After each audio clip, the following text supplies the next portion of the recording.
Hello, habari, bonjour, salam. Welcome to the Africa Power Hour. I'm your host, Nadia Abdalla, an impact-driven leader, a Pan-African, and a mental health advocate.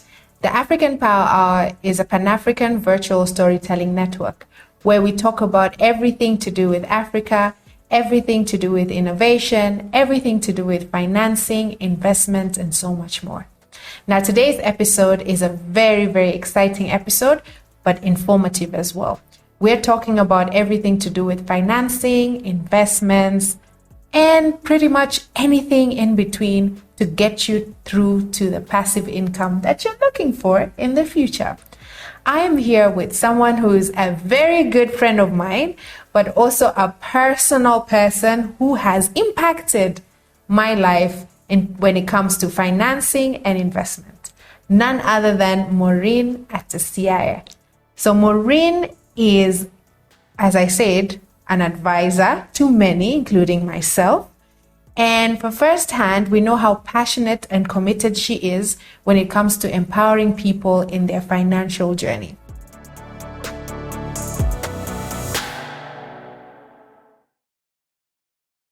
Maureen, welcome to the show. Thank you very much for having me. And before we get into it, can you please introduce yourself and tell people who you are and one interesting fact about yourself?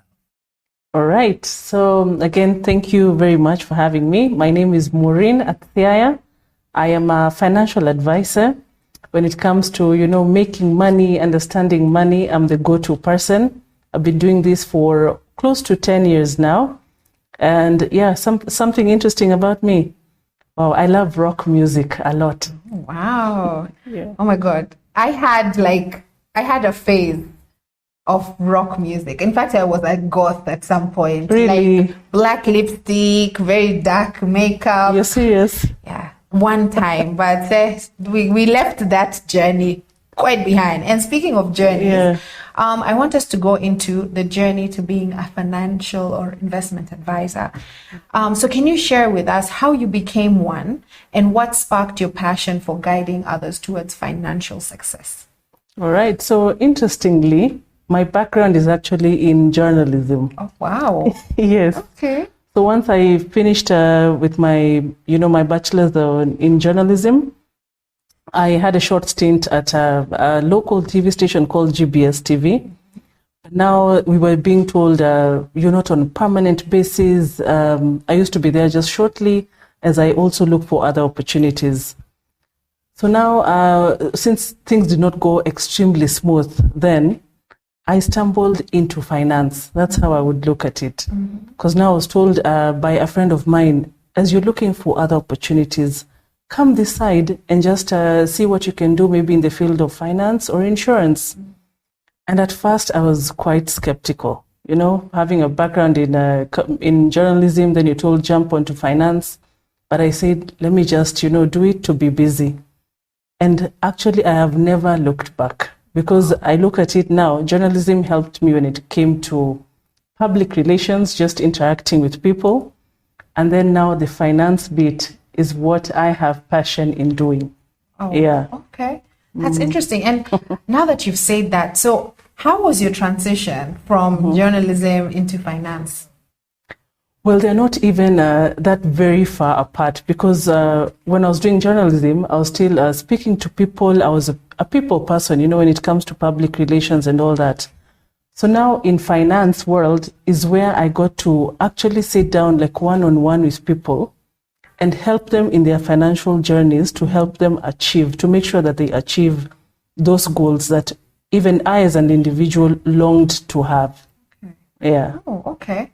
So you're saying they're not far apart in terms of people? Yes. Okay, because I was going to tell you finance and journalism. Yeah. Wow, okay. So were there any personal challenges that shaped your approach, especially to financing, when you transitioned and now that you're in it? Yeah, absolutely. Like some challenges personally I used to go through is the cycle of, borrowing, like you get a certain income this month. Next month, just because I know it's going to come, I would almost squander the whole amount. After paying my bills here, doing this, I would finish that amount because I know it used to be like a cycle. The next one is coming, but now you're not guaranteed of that income. That was, again, another reality. But it's like I was blocking it, and just thinking, this job will be there forever. And the reality is sometimes what you have could be gone even the next month, the next, so you need to actually make use of that time and do everything you can to be able to make it financially. That's so true. And as we go into demystifying finance, what are the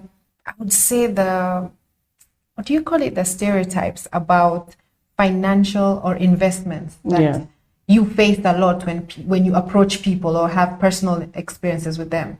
Yeah, those ones are quite a number. So top of my head, I would think of how people say, when I make more is when I'll start to save. And the reality is, if somebody cannot even save, a little, let's say even you have, is it $2, you have 100 shillings, whatever you have, if you cannot save it, really, how do you expect to save much when you do not have that? So you need to actually look at, appreciate the little that someone has, and then you're able to even do way more. At some point, I felt the same way. Like, when I get money, that's when I'll save. Invest. What's another common misconception? So another one is saving is only for those rich guys. There are people who think those ones who we term as rich or wealthy are the ones to save. It's not for us, others, or these other people. But now, as long as you're actually determined to make it financially, because we all have goals financially, you can be able to save. It's not just for a certain few. Anybody, and I kid you not, I've seen people from a very small amount, someone is starting to save and they grow. So it's not just for a selected few who are wealthy according to us. Saving is for everybody who has that attitude that they want to make it in their finances. Okay. And I know finance can seem intimidating to a lot of people, including myself, and I'll tell you all about it. How do you simplify complex financial concepts for your clients? Okay, now clients, because they're different and everyone has their own, individual need. What I do when I meet a client is just to find out what is their goal. Your goal could be, maybe you want money if someone is a parent for their child's school fees. Someone needs money. Maybe someone wants to even get out of some debt, because debt is also a very big, area that we face. Everyone faces. So according to that need that we are looking at, I'm able to tell you this is how to begin. Like if you have 5 different places where, most of your money, your income is going to because of debt, I'm able to break down for you and tell you this is where we need to start, salvaging your debt bit by bit. So I just break it down according to the needs somebody has. If it's your long-term goal, I tell you, we can start from literally start from where you can. Yeah, it's true. And I think starting from where you can helps. What do you do, or how do you tackle challenges where a client wants to actually go through that route, but then is a bit hesitant because they're not convinced? How do you tackle something like that? Because I know there are quite a number who would be hesitant. Exactly. Like you said, they're quite a number. You find someone really wants it, but they're wondering, is it time, or let me just do it next year? You know how we push things to, let me do it next month, I'll do it next time. So I show them the reality of life. Sometimes you need someone to, tell you, hey, this is the reality. Okay. So now what I do is just make them see life can be short, I've even had clients, I've lost some clients. We've all lost, people we care about who we thought we'd be with them for a very long time. But then you find something just happens. So now when it comes to you seeing the reality of life, you're able to stand firmly and say, I need money for this. If it's a medical, expense like those health insurances, that's something very important that people should have. So I tell them, it's better to actually have something, like an umbrella, even if it's not raining. Now that's, for example, like a health insurance. Then need it, then when you want it and you do not have it. So I actually help you to see the reality that sometimes you're trying to, avoid. Yeah. Okay, and when we're coming into tailored financial solutions, so you're known for offering customized financial advice. I mean, you've customized mine as well. Can you give examples? First of all, how is that important when it comes to your relation with a client, the customization? And then can you give an example of how you tailor solutions for different clients? And honestly, you can even use me as an example. Yeah, now you've made my work easier. Yeah, you can use me since we are talking, just use me as an example. So it's very important, you know, to me, when I look at a client's needs as an individual, because we are different. Everyone has a certain goal that, you know, that they want. So when I look at maybe what is it that you're striving towards, and then I'm able to, or rather we walk through, it's like a journey that we walk together, Like now remember how I met you some years back, and you were wondering, what am I starting with? Where do I go? There are so many, you know, avenues for saving. But now the most important step is just that first step that we took, where you say, this is what you could afford at that time. And you put it aside, because the most important thing also with money, whatever you earn, you need to pay yourself first. That's like rule number one. If you want to make it financially, pay yourself first. So now I remember how we went through, you know, we looked at what you're earning, what you can be able to afford. You put in this much. Then because life happens, there's a time you could not go on with that contribution. And we simply, you know, downgraded it and we lowered it to what you could afford then. So you see, it is that journey that as much as life has happened, sometimes you can be down, other times you can be up. We're able to save and still you'll achieve your goal, regardless of the phase or cycle that we are in. Yeah, and that's true. And just to give you context, because I think Maureen is being a bit kind. The context was, Maureen and I met, we used to talk online. And at that time I was working in the government as a CAS at that time. For those who are out of Kenya, in the government of Kenya, it's equivalent to, I would say, a deputy minister. And when she came to my office and she spoke to me and she explained to me, and I was like, you know what, I'm ready to actually commit to a certain life insurance and a certain amount. But unfortunately, after that, the government changed and I was out of a job. And it was in that time, at the beginning I could afford, but then it got to a point where I didn't have a job, I was unable to afford it. And what Maureen did is she literally designed a plan that I could be able to afford, which was very low, but I kept on going with it. Then life happened again, and you know, you get a job, I got a job, and I was able to now afford something, and I bumped it up again. Now, it was so interesting, actually, Maureen. When I bumped it up, I love how I could actually pay for the other months that I actually missed out. So that actually, it gave me so much validation in the sense that I'm not losing whatever journey that I had started. And I think that's the beauty about tailor-made client financial advice and customizing of your own journey. So I mean, here I am today, and Maureen has really helped me and put a lot of hope in me when it comes to investment. So you should definitely do the same. Everybody should. It's a good feeling when you get there. And which comes to my next question, or maybe we have answered it, is how do you guide clients through their major life stages and financial challenges? Yes, you've guided me, but to the challenging situations, the ones that people, and it happens in life, people are unable to get back up from where they are. How would you advise somebody on that, whether it's a client or not, someone who's listening to you? So the beauty with tailor making a solution for somebody is regardless of what has happened, like you, the way you're saying, somebody could be out of work even for 2 years, 3 years, and they used to contribute something.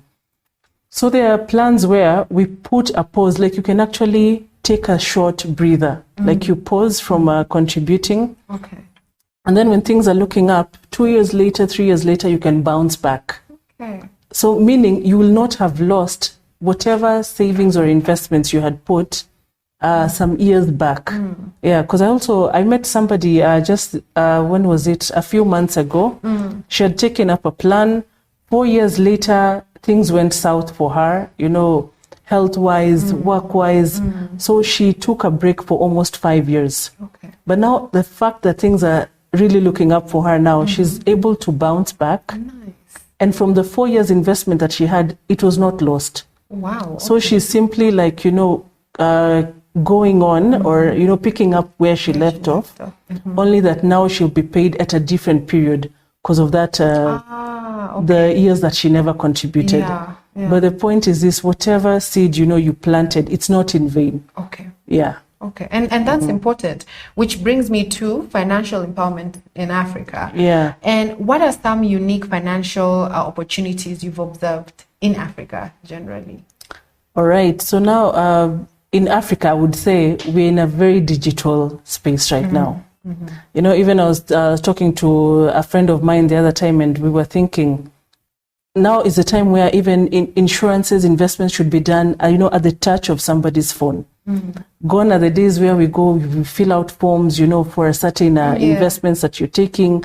So now with the digital space that is very active right now, very vibrant, here from Kenya and all over Africa, I'm seeing that's a very big opportunity for people to actually be investing and putting their money in that digital space, be it insurance, be it the bonds, be it money market funds, any plan that someone has, you can have it at the touch, Yeah. Okay, that's good. And I think that's the benefit of digital integration. And a lot of times people usually think, only on capacity building levels and everything. But through financing and investments, it's also something that can benefit people. Absolutely. And how do you see financial literacy contributing to a broader economic growth on the continent? I am very passionate when I hear financial literacy. My eyes even lit up. It's something that everybody, wherever you may be, in this region, in Africa or wherever you may be, you need to learn about finances.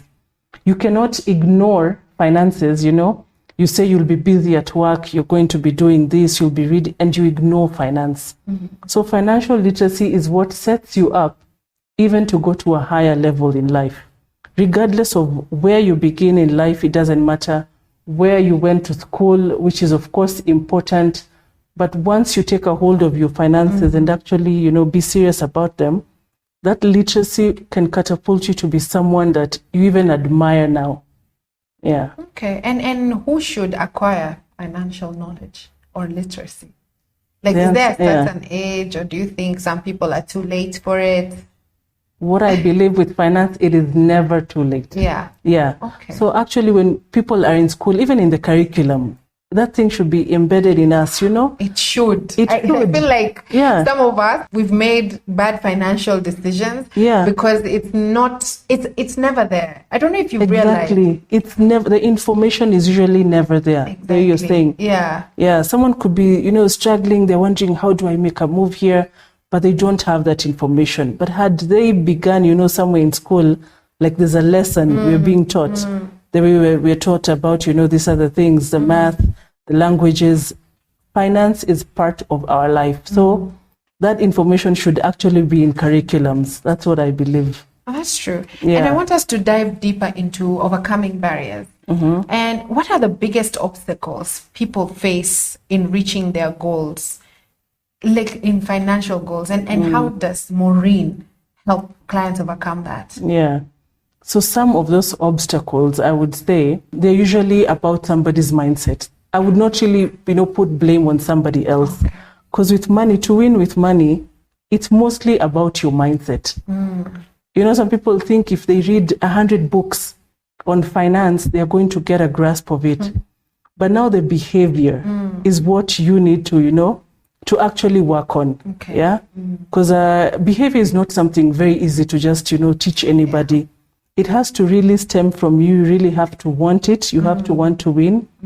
Then you actually begin to, do something about it. Yeah. So behavior is something that, yes, somebody has to work on so that they actually master those finances. Yeah. Do you have any strategies that you use to keep your clients motivated? Oh my, yes, I do. On their journey. Yes, absolutely. I'm always cheering. I'm the biggest cheerleader when it comes to my clients, because I know where they're from, where they want to go. Like that journey, I really understand it. Yeah. And once they hit a certain goal, it could be someone wants, money for some fees. Someone wants to be able to maybe save up to 5 million to buy a home. All goals that we have. So when I see you, really you're going from one level to another, and eventually you make it. I'm there cheering you when it comes to, I see you somewhere, I'll send you a text message, keep at it. When it's your birthday, I'll tell you happy birthday, I'm rooting for you. Enjoy your time and keep investing. Like I'm always working with my clients. Yeah. And she's not joking. She's very serious. And also, Maureen is the type, when you are in a financial journey with her, she will make sure to remind you that you are due. At least I think for me, because now I've pivoted and I'm able, like literally now it's in my brain. Like I know every time, as soon as my salary or whatever money I get comes in, I know I have to put it there. Yeah. So guys, Maureen, she's the one. And when we talk about investing in the future, what advice would you give to young Africans who want to start their financial journey? Because right now we're in a world where a lot of young people are earning so much money from online, digital places and everything. But a lot of them have not started their financial journey. So what advice would you give them? You couldn't have said it better. I see young people nowadays, I'm like, wow, how much is that you're earning? Some I even have to, ask for evidence. Let me see that payslip. Because it's a lot of money when someone is even in their 20s. Okay. So now I tell those young people, sometimes it's hard to convince them, but I tell them, and I show them realities of life where people who started early, where are they now?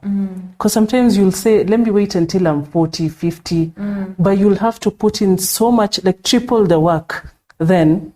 So it's very important. I usually tell them, you better just start saving whatever you can afford. And sometimes there are some mathematics behind it. I tell them there's something called the 50, 30, 20 rule, where the 50%, are your needs, those recurrent expenditures. The 30% is what you need to do, like for savings and investments. 20%, now you enjoy yourself, because there's that bit of entertainment. Yeah. So now I tell them, you need to actually pay yourself first before you do anything else. Because again, the reality I've seen also with young people, some jobs are not guaranteed for life. Someone could be thriving in a job for 5 years, and then once that job is not there, like what do you have to show for it? And you cannot say it is a car that you bought, this amazing car, because the car is also depreciating. You need to say that you actually put in money somewhere, got some good return, better than inflation, and you actually made this from this much. Okay. And so I'm curious, share with us some long-term investment strategies you would recommend someone wants to, build wealth. So now when it comes to long-term, it's mostly what you hear of like your retirement. You need to also be thriving, in every phase of life. It's good that you take some steps so that you can thrive. So now when it comes to long term, the earlier you begin, saving something, it could be towards any goal, like maybe owning a home. We all want to, have a place where we call our own. We all want to have passive income. This is money that you're not working for it because you made some smart moves before. So now money that comes maybe every month, every quarter, depending on the moves that somebody made. So now these long-term plans, also pension nowadays is not even about the age. That's how I look at it. It's not really about hitting age 60 and then saying you have, this amount of money. It's really about whatever age you're in. Are you enjoying passive income? Are you enjoying, or is it a struggle? Are you in debt? Yeah. Because you should not be living in debt. I don't believe that. Yeah, definitely. And when we talk about, I want to talk about beyond money. So first of all, my question is financial health a thing? It is a thing. Really? So what exactly is financial health? just like you'd say body's health, nutritional. Yeah. Financial health is where somebody is, at least I can use the word, making it, thriving, and like you're almost on a journey towards financial freedom. Okay. Eventually we get there, because it's not living in debt. That one, I'd say you're very unhealthy financially. Okay. Where nowadays people, they are borrowing, how we say, borrowing from Peter to pay Paul. Yeah. You should not be in a cycle where it's all about debt, where it's all about trying to keep, to live, to show people how you're living, and that's not the real you. You're spending more than you're making. That is now very unhealthy. Yeah. Okay. And how do clients find the balance between security and their own lives? To be honest, yes, investing is good. Being able to know that your finances are good. But there's a challenge. People also want to live their lives. Oh, yes. Yeah. So how do you bridge that gap? Yeah. Like, how does Maureen, how do you sit down and tell someone like, okay, you can still enjoy, because yes, okay, we look towards the future, but what of the now? But you do it very well. Now you're the one who should be telling us how you're doing this balance thing. I think it is all about, like the word balance. You know how someone can be in school, at the same time they're juggling work, they're doing this, you're wondering, how are they doing it? Yeah. Because they find time, you prioritize what is important to you. When you're earning something, number one, you pay yourself first. That way, when you're enjoying, you're doing it guilt-free. When you're on those holidays, when you're, chopping the money, you've done something for yourself first before you do anything else. Pay yourself first, then you have guilt-free. Even I enjoy my guilt-free, vacations, because I've paid myself first. Okay, and it's true, y'all, because as she said, how do I do it? I think it's just prioritizing things and also investing in the things that you believe will have returns. Exactly. And as we're talking about investing and returns, a lot of people think sometimes you always have to invest in money to get some money in return. But sometimes it has to be in kind. Sometimes it's education and it's an investment that can translate into finances. Yeah. Projects are investments that can translate. So I think, where I'm sitting now, it's about how your relationship with money, but also your relationship with your priorities. Absolutely. Yeah, because fun is good, but sometimes, you have to secure that bag and save it as well. Absolutely. Absolutely.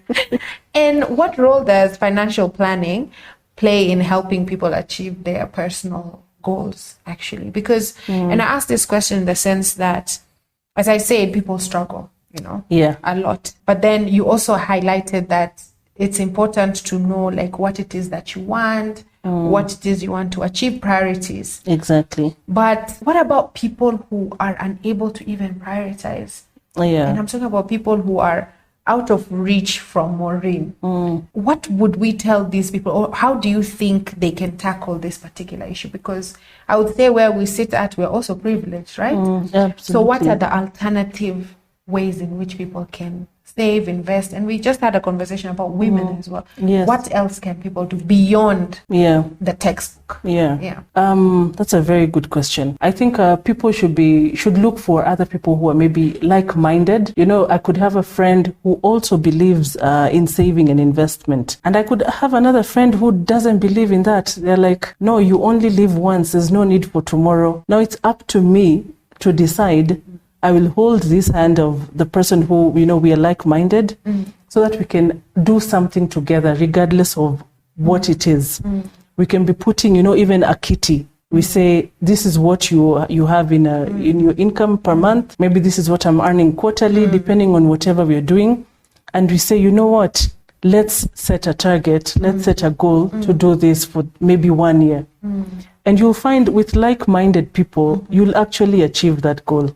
Because I'll come, put what I have in this kitty, you'll do your part, the discipline will be there, which will actually help us achieve that goal. Regardless of, what you're doing, just find 2 or 3 people who you really share the same values, and you'll be able to achieve some of those goals that you long for as an individual. Okay. Yeah. And this, I think, is for general knowledge. What are some of the options people can I guess, expound in or explore, sorry, that's the word, Yeah. when it comes to investment, when it comes to financing and everything? So there are a variety of options, but to just begin with, you need to always have something like an emergency fund, where in case of anything, because life can happen, you know, things can turn around next month and nobody even saw it coming, you know. You need an emergency fund, and that one we usually invest in what we call money market funds, where you put up to 6 months of your income or even more if you can. But please have a cushion as the money market fund. Have invest in the stock market. This one happens when somebody is younger. The earlier, so that you can also, you know, take up those risks. So you can invest in buying a piece of these companies that are solid. And also you can be able to take up stuff like pension plans. Those ones, the earlier, again, with money, actually, it's the earlier, the better. Yeah, you don't wait, because it will cost you so much more when you wait. So you should also take up long-term plans very early. Invest also in government bonds, because they're quite solid, and they also give very good return. And that's where we were talking about even passive income. You're able to just, you know, relax. 6 months later, you get some payout. Now imagine if you were to layer something like that. You'd be getting passive income really well. Wow, this has been such an enriching conversation. But now I want you to like speak to the audience. And what is your advice specifically to women when it comes to financial health and investment? I would tell you, women, to just be firm when you're making a decision. And it's all on you. Like, it's really on nobody else to be able to enjoy, you know, that financial freedom you look forward to. And let me tell you, when you're able to do it financially, you have that freedom, life is actually really good. You can call the shots on so much that you decide in life, and no one, you know, would have to tell you, no, go this way, go this way. You'd be able to do it seamlessly and flawlessly. So be firm when you're making a decision, okay? And remember, you come first. Pay yourself first, okay? That's what I'd say. Let's be firm, ladies. When you're doing something and we want to go for it, we just, you know, put our heads to it and we go for it. And parting shot to everyone else, both genders and everyone in between. What's your parting shot when it comes to financing, when it comes to investment, when it comes to everything to do with money? So to everybody, I'd like you guys to know you can win when it comes to money. You just have to have the right mindset, because it's mostly, in fact, 80% is actually your behavior, your mindset when it comes to money. The other 20 is now the head knowledge that we have. So please pay yourself first. Get financial literacy. Like, you can be learning a bit about something. Like, what is a government bond? Try and know for yourself, not just what people are telling you. Try and understand, what does a stock market mean? What is a money market fund? If you're hearing the term, you know, for the first time, try and get that extra knowledge, because it will help you to go a long way. And then you'll win. Yeah. A win is a win. A win is a win. And it's sweet when it's, you know, it's money. Maureen's dedication towards helping people or helping clients with their financial health and investments journey is inspiring. Maureen has actually influenced myself. She's actually helped me. And honestly, where I sit today, I'm at a better place and I have such a great relationship with money. And so take time to not only listen to this virtual storytelling platform, but also to listen to what Maureen is sharing, what Maureen is offering. We will also tag Maureen's pages where you can follow her. And I would advise, take her up on starting your financial journey. Money is good, but when invested well, it's amazing. So Maureen, thank you very much for having us. Thank you for your dedication and thank you for holding my hand. And I know our journey has not ended here. Me, I know where I want to go. So I know our relationship is going to get stronger and stronger. And thank you very much for your dedication towards helping everyone with their journey. And I hope as you help others, you're also doing the same for yourself. No, let me tell you, I'm doing the exact same things that I preach to you. And I'm very, very proud of you. To see where you started, I'm seeing your journey, and I know you'll make it very big. Yeah, and keep at it. Thank you. Yeah. So there you have it. Till next time, this is Africa Power Hour, and I'm your host, Nadia Abdalla.